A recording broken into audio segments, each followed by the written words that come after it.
Bienvenue à tous, bienvenue à toute ma team OM. Vous êtes sur Le Travail de l'Ombre et le site unolympique.com. Pour cette nouvelle vidéo, on va parler mercato et se poser la question Luis Gustavo à l'OM, pour ou contre?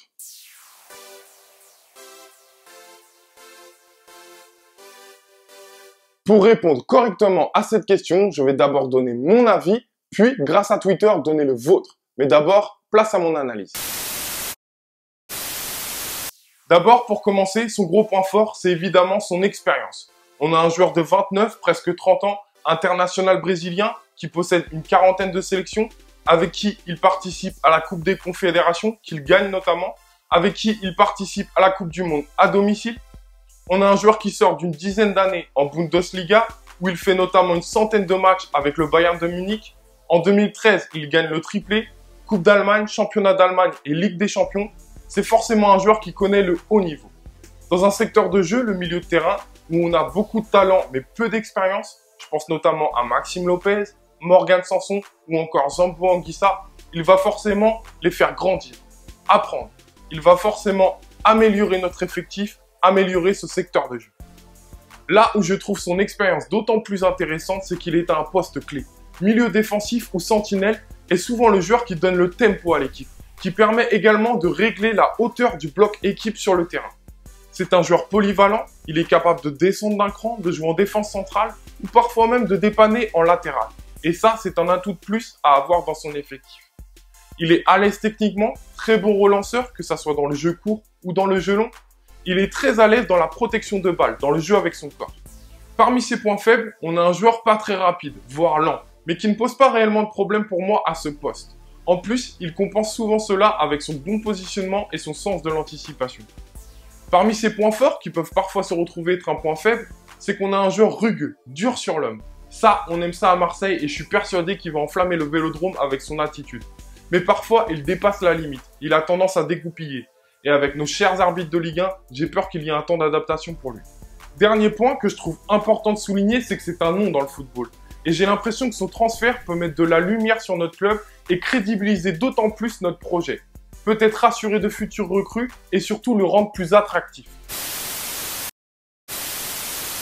Pour illustrer et argumenter mes propos, passons à mon analyse en images. Dans mon analyse en images, on va aborder deux gros points forts de Luis Gustavo. D'abord, sa vision du jeu, sa qualité de passe et de relance. Puis, en second, on abordera sa hargne et sa force à ratisser un maximum de ballons. Donc d'abord, évoquons sa qualité de passe. Sur ce ballon ressorti au cœur du jeu par Ntep, j'arrête tout de suite l'image parce que je vais vous montrer que Luis Gustavo, avant même de recevoir le ballon, il lève la tête. Et pas dans n'importe quelle direction. Il regarde à l'opposé. Il se tient prêt à rapidement renverser le jeu.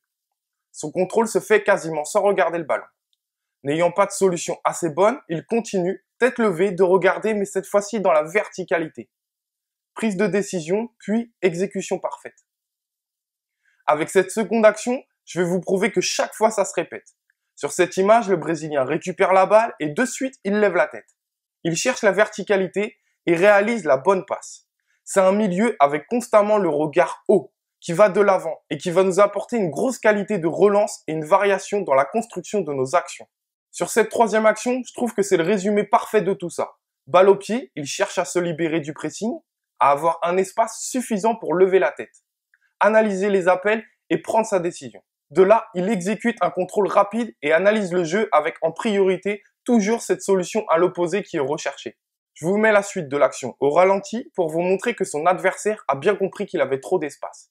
Il vient donc alors le presser. Mais c'est là que son contrôle fait tête levée et rapidement lui sert à avoir ce temps nécessaire et cette distance pour exécuter sa passe. Enfin, quatrième et dernier extrait qui appuie tout ça, il récupère ce ballon en venant resserrer l'attaquant, puis encore une fois de suite tête levée, analyse de la meilleure solution, verticalité, et il devient la rampe de lancement d'un contre rondement mené.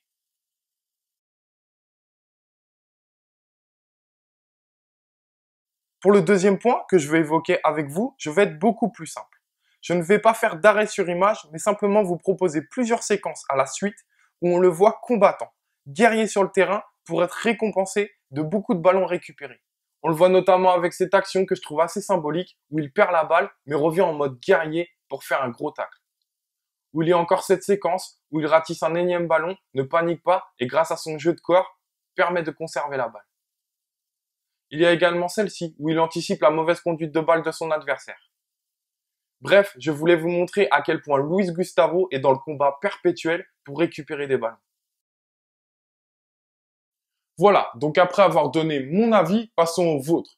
En effet, il y a quelques jours sur Twitter, j'ai lancé un sondage vous demandant Luis Gustavo à l'OM pour ou contre. Vous avez été près de 900 à voter, je vous en remercie, et voici les résultats. Vous êtes à 95% pour la venue de Luis Gustavo à l'OM. Je vous avais également demandé en commentaire de donner vos arguments, et en voici quelques-uns. Alors pour commencer, on a OM14 qui nous dit pour bien sûr. Joueur à la technique sûre et qui sait mettre des tampons comme on aime quand il faut et à qui il faut. Bonne vision de jeu. On a Mars Veil qui nous dit toujours placé, la tête levée, un beau pied gauche, expérimenté, charcleur, athlétique, 1m87. Peu décisif, mais en sentinelle, c'est le top. Il y a Théodini OM qui nous dit évidemment pour, ce mec m'a toujours régalé. Très bon sur le terrain, un guerrier. C'est énorme qu'il vienne à l'OM. Enfin, c'est pas encore fait. On a McFly qui dit pour, grosse expérience, internationale, gros abattage au milieu et une qualité technique plus élevée que vainqueur.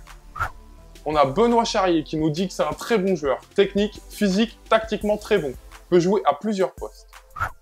On a Fils de Plu qui nous dit bon passeur, bon tacleur, bonne endurance, rapide et expérimenté. Il peut jouer partout au milieu, en défense centrale ou en latéral. On a Xaviero 13 qui nous dit grosse expérience, un combattant technique, le Vélodrome appréciera. Ensuite, on passe au seul commentaire contre que j'ai eu, qui marque contre. Pour moi, on peut trouver mieux que Gustavo en meneur d'hommes soi-disant expérimentés. Pour rappel, cette saison, Wolfsburg a fini 18e. On a Fabibi qui nous dit pour à 100% expérimenté, leader sur et en dehors du terrain, un guerrier, d'après les Allemands et surtout meilleur que vainqueur.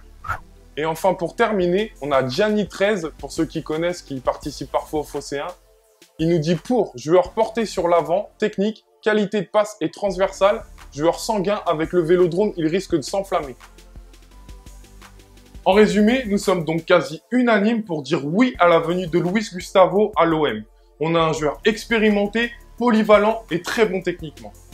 Je vous dis à très vite pour une prochaine vidéo. Je vous invite à continuer le débat en commentaire, à vous abonner à ma chaîne YouTube, à me suivre sur mes réseaux. Et je vous dis à très vite pour une prochaine vidéo, la précédente se trouvant ici. Et bien sûr, allez l'OM!